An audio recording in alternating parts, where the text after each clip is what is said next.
السلام علیکم، welcome to my YouTube channel novels addiction. یہ ماہی کیا کہہ رہی تھی؟ رمشا نے حیرت و خوف سے پوچھا۔ کافی دیر گزر گئی تھی، لوگ کم ہوتے جا رہے تھے مگر وہ ادھر سے نہ اٹھی۔ ہمت ہی نہیں ہو رہی تھی، کس منہ سے اندر جاتی اس کے بغیر۔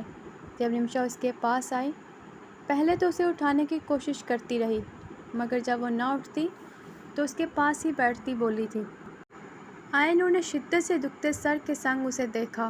کچھ لٹیں چہرے پر چپک چکی تھی، سوجی آنکھیں اور سرخ چہرہ۔ وہ سجی سنوری آئے نور تو نہ تھی، پتہ نہیں شاید اس کی طبیعت زیادہ خراب ہے۔ اس کی آواز بیٹھ چکی تھی، پلکوں پر جیسے صدیوں کا بوجھ پڑا ہوا تھا۔ خوبصورت چہرے پر تکلیف کے سوا کوئی احساس نہ تھا۔ رمشا نے سمجھنے کے انداز میں سر ہلایا مگر اس کے دل میں شک سا تھا۔ وہ تو ان سے ہی بات کرنے گئی تھی، پھر خودکشی کیسے؟ اور حازم کی حالت اسے بہت کچھ سمجھا رہی تھی۔ اچھا تم اٹھو، اندر چلو، بہت دیر ہو رہی ہے۔ رمشا نے زبردستی اسے کھڑا کیا۔ اس بار اس نے مزاحمت ہی نہ کی، بس اس کے ساتھ چل دی۔ ماہی کدھر ہے؟ یاد آنے پر اس نے چونکتے ہوئے پوچھا۔ جا چکی ہے، رہ کر کیا کرتی؟ مگر اس کی باتوں کی وجہ سے حویلی میں بہت باتیں ہو رہی ہیں۔ اس نے تو تھپڑ ہی مار دیے، اور قتل؟ اف، پتہ نہیں اب کیا ہوگا۔ حازم نے کبھی معاف نہیں کرے گا۔ وہ خوف زدہ تھی۔ آئے نور کچھ نہیں بولی، بولنے کی ہمت ہی نہیں تھی۔ کھا لو پلیز، سن لو، مت دو ہمیں تکلیف، ارتسام نے تھک کر کہا تھا۔ پچھلے 2 دنوں سے وہ بخار میں تپ رہی تھی مگر نہ کچھ کھا رہی تھی نہ دوائی لے رہی تھی۔ اسحاق خان اور اس کی ماں الگ پریشان تھے۔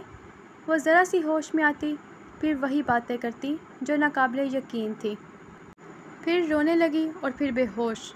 رملہ کا تیسرا تھا۔ اب تک ہر جگہ جیسے خاموشی تھی۔ ارتسام کو یقین تھا کہ حازم چپ نہیں رہے گا، ہرگز نہیں رہے گا۔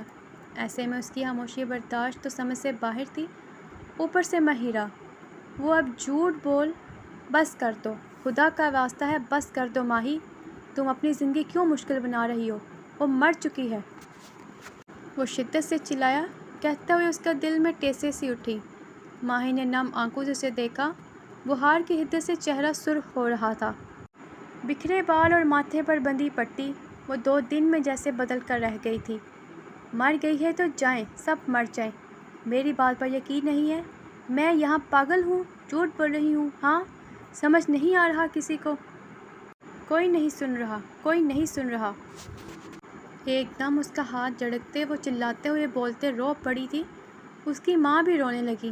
اسحاق خان باہر نکل گیا۔ ٹھیک ہے، تم ایسا چاہتی ہو تو ایسا ہی ٹھیک ہے۔ شدید غصے کے عالم میں کرسی کو ٹھوکر مارتے وہ کمرے سے ہی نکل گیا تھا۔ ماہرہ ایک بار پھر رو دی تھی۔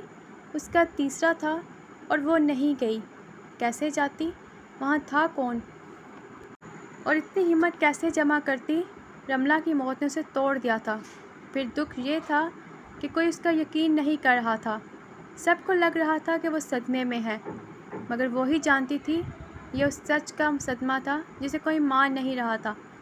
یہ ثبوت کافی ہے شاید، اس نے کافی سرد لہجے میں کہا تو انسپکٹر بوکھلا گیا تھا۔ ان لوگوں سے کون واقف نہیں تھا؟ مگر ہم کیا؟ وہ شدت سے بولا۔ میری بیٹی اس شخص کی وجہ سے مر گئی ہے اور وہ سکون سے گھوم رہا ہے، میں ایسا نہیں ہونے دوں گا۔ اس نے میری معصوم بیٹی کو پیار کے جال میں پھنسایا اور پھر چھوڑ دیا۔ میری بیٹی، اس نے خودکشی کر لی؟ کوئی یقین نہیں کر سکتا تھا کہ وہ جھوٹ بول رہے تھے۔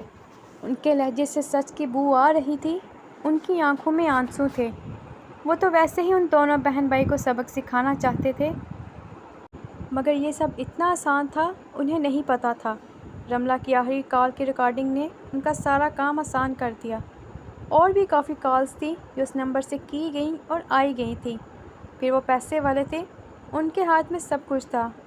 ہم اس کے خلاف ایکشن لیتے ہیں سائیں، اور امید دلاتے ہیں وہ لڑکا اب جیل سے نہیں چھوٹے گا۔ انسپکٹر نے اٹھتے ہوئے ان سے ہاتھ ملایا جو انہوں نے تھام کر چھوڑ دیا۔ انسپکٹر سب کو سلوٹ چاٹتا اپنی ٹیم کے ساتھ باہر نکل گیا تو شاہد جدیال بھی واپس بیٹھ گئے۔ اس کی ہمت کیسے ہوئی میری بیٹی کے بارے میں سوچنے کی؟ ان کے لہجے میں نفرت تھی، شدید تر تھی۔ حازم نے سگار اسٹرے میں مسلا اور دوسرے ہاتھ کی انگلی سے کن پٹی مسلی۔ مگر آپ کی بیٹی نے خودکشی نہیں کی، اس نے انہیں یاد دلانا ضروری سمجھا تھا، جو جھوٹ کو شاید سچ ماننے لگے تھے۔ جو بھی ہوا اس کی اپنی غلطی کی وجہ سے ہوا۔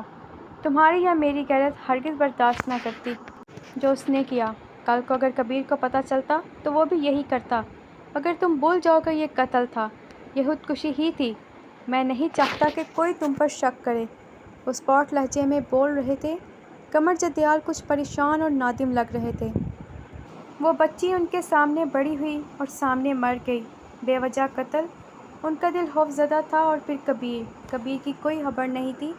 اس کی ماں اب رو رو کر ہلکان ہو چکی تھی، مگر وہ نہیں آیا۔ اب تو باقاعدہ رملہ کے قتل کو خودکشی کا نام دے دیا گیا تھا، مگر میں چاہتا تھا کہ جرگے کے سامنے اسے سزا ملے۔ پولیس کو ہرگز نہیں لانا چاہیے تھا اس معاملے میں۔ اس کا لہجہ ہنوز اسپاٹ تھا، مگر میں چاہتا ہوں وہ ساری زندگی جیل میں کاٹے، پھر اس کی بہن کے پر بھی کاٹ دیں گے۔ بوڑھا باپ آخر کیا کرے گا؟ ان کا لہجہ پراسرار تھا۔ حازم نے چونک کر انہیں دیکھا، سرد و سپاٹ نگاہوں سے، اور پھر مردان خانے سے نکلتا چلا گیا تھا بنا کچھ بولے۔ پیچھے وہ دونوں بیٹھے اپنی اپنی سوچوں میں گم تھے۔ ایک اپنے اندر کی جنگ سے لڑ رہا تھا اور دوسرا باہر کے ماحول کو جنگ میں بدلنے کا خواہشمند ہو چکا تھا۔ ایسے کیسے میرے بیٹے کو کوئی گرفتار نہیں کر سکتا؟ او بابا پیچھے رہو، تمہارے بیٹے کی وجہ سے بڑے سائیں کی بیٹی نے خودکشی کر لی ہے، مر چکی ہے۔ اس شخص نے اسے محبت کے جال میں پھنسایا اور پھر نکل گیا۔ تم پوچھتے ہو کیا کیا اس نے؟ ایک پولیس والے نے اسحاق خان کو پیچھے دھکیلتے نفرت و حقارت سے کہا، اور باقی کے اندر گھستے چلے گئے تھے۔ شور کی آواز سنتے مہیرہ بمشکل اٹھی، دوپٹہ کندھوں پر پھیلاتے وہ باہر نکلی، مگر باہر اتنی پولیس دیکھ کر شدید خوف زدہ ہو گئی۔ مہیرہ اندر جاؤ، اس کے باپ نے اسے دیکھتے ہی اونچی آواز میں کہا تھا، مگر وہ تو شل سی دیکھ رہی تھی۔ ارتسام کو بکھرے بال اور شرٹ کے کھلے بٹن، پولیس والا غلیظ گالیاں بکتے اسے ہتھکڑی لگا رہا تھا۔ ارتسام خاموش تھا۔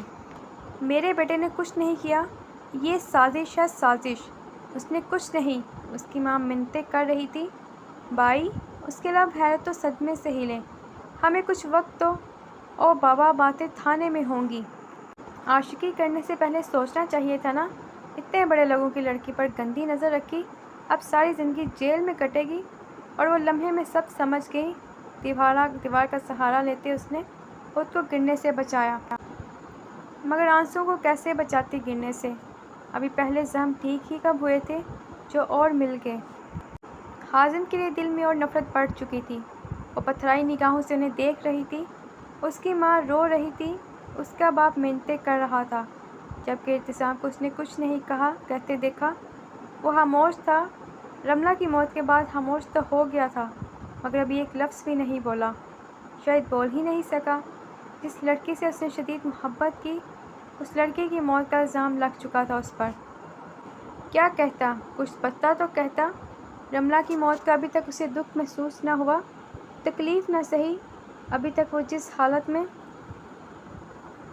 تھا وہ صدمے کی حالت تھی، بے یقینی کی حالت تھی، دکھ کی حالت میں ابھی وہ پہنچا ہی نہیں تھا کہ ایک اور صدمہ۔ ان صدموں نے، ان حساروں نے، ذلتوں نے، اس ہجر نے، اذیت نے، اور پھر الزام نے ارتسام کو مار دیا تھا۔ اس کا دل کی نرمی، چہرے کی سنجیدگی، نگاہوں کی نرمی، سب ختم ہو چکا تھا۔ وہ اس گھر سے نکل چکا تھا، مگر وہ ادھر ہی رہ گیا تھا۔ اب جو گیا تھا یا جس نے آنا تھا وہ ارتسام نہیں تھا۔ پولیس نے اسے گاڑی میں پھینکنے کے انداز میں بٹھایا، مگر وہ کچھ نہیں بولا۔ اپنے باپ کو منتیں کرتے دیکھا، وہ کچھ نہیں بولا۔ اپنی بہن کو روتے دیکھا، کچھ نہیں بولا۔ ماں کو تڑپتے دیکھا، وہ کچھ نہیں بولا۔ گاڑیاں دور ہو گئیں، اس کا باپ گاڑی کے پیچھے بھاگنے لگا۔ مہیرہ ادھر ہی بیٹھتی چلی گئی تھی، چہرے کو تھامے۔ سب برباد ہو چکا تھا، سب۔ بڑے لوگوں سے پنگا لیا نا، اب اس جیل میں پڑا رہ۔ کیس چلے گا اور پھر تاریخیں۔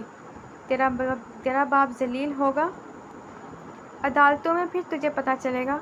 پولیس والے نے اسے جیل کے اندر پھینکا اور طنزیہ لہجے میں بولا تھا، ایسے کیس ہر دوسرے دن انہیں دیکھنے کو ملتے، مگر اس بار کافی بڑے لوگوں نے پرچہ کیا تھا۔ عشق مشوقی کرتے وقت سوچ لیتے برہوردار، زلتے ہی ملتی ہیں یہ رسوائیاں، یہ سب محبت ہی کے کرم سے ملتا ہے۔ تجھے بھی مل گیا، اب سہ اور سہتا جا۔ ابتسام نے اذیت سے آنکھیں بند کر لیں۔ اس کے جانے کا غم کم ملنا تھا کہ یہ پچھتاوا بھی نصیب میں رہا کہ اس کی وجہ سے مر گئی۔ گھٹن میں سانس لینا مشکل ہونے لگا، مگر اسے عادت ڈال لینی چاہیے تھی، یہ اس کا نصیب تھا۔ دکھ یہ ہے میرے یوسف یعقوب کے حالے، وہ لوگ بھی بچھڑے جو بچھڑنے کے نہیں تھے۔ اے باد ستم حیض تیری خیر کہ تو نے پنچھی وہ اڑائے جو اڑنے کے نہیں تھے۔ بچے تیری ضمانت منظور ہو گئی ہے، مگر یہ یاد رکھنا کہ تمہیں پھر ادھر ہی آنا ہے۔ شکیل نامی پولیس والے نے جیل کا دروازہ کھولتے زہر ہند لہجے میں کہا تو ابتسام نے سرد نگاہوں سے اسے دیکھا۔ بکھرے بال اور اسپاٹ چہرہ، آنکھوں میں جیسے کوئی احساس نہیں تھا۔ کچھ لمحے اسے گھورتے رہنے کے بعد وہ باہر نکلا تو سامنے ہی اپنے باپ کو دیکھا۔ جھکے تھکے کندھے اسے پریشان کر گئے تھے۔ میرا بیٹا، خدایا تیرا شکر ہے۔ اسے دیکھتے ہی اسحاق خان تقریباً روتے ہوئے اس تک آئے اور اسے شدت سے سینے سے لگایا تھا۔ ان کا لاڈلا بیٹا تھا، آج اس کی یہ حالت ان سے برداشت نہیں ہو رہی تھی۔ تقریباً 4 دن بعد ہاتھ پاؤں مارنے کے بعد ضمانت قبول ہوئی تو شاہ جدیال کا حکم تھا، وہ چاہتے تھے کہ ابتسام جرگے میں ہو اور اپنی بہن کو ونی ہوتے دیکھے۔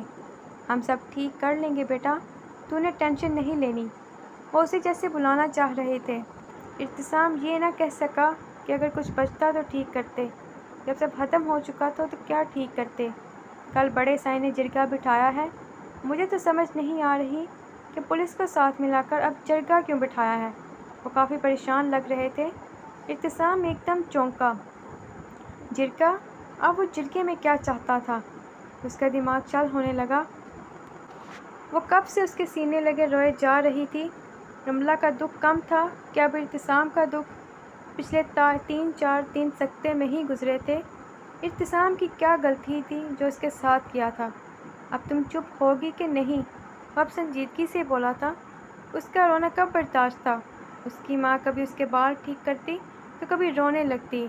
بھائی میری وجہ سے، تمہاری وجہ سے کچھ نہیں ہوا ہے، بس جو ہونا تھا ہو گیا ہے۔ اب مجھے سمجھ نہیں آ رہا کہ جرگے کی کیا دکھ بنتی ہے۔ اس کے سر پر لب رکھتے وہ قدرے پریشانی سے بولا تھا۔ وہ حازم مجھے تو کوئی سزا نہیں دے گا نا؟ اس کا دل دہل گیا۔ ایسا نہیں ہونے دوں گا میں، وہ سرد لہجے میں بولا اور باپ کی طرف مڑا۔ میری بہن اس سب میں کہیں نہیں آنی چاہیے بابا، میں ہرگز بھی برداشت نہیں کروں گا۔ اس کا لہجہ اسپاٹ، نگاہیں سرد تھیں۔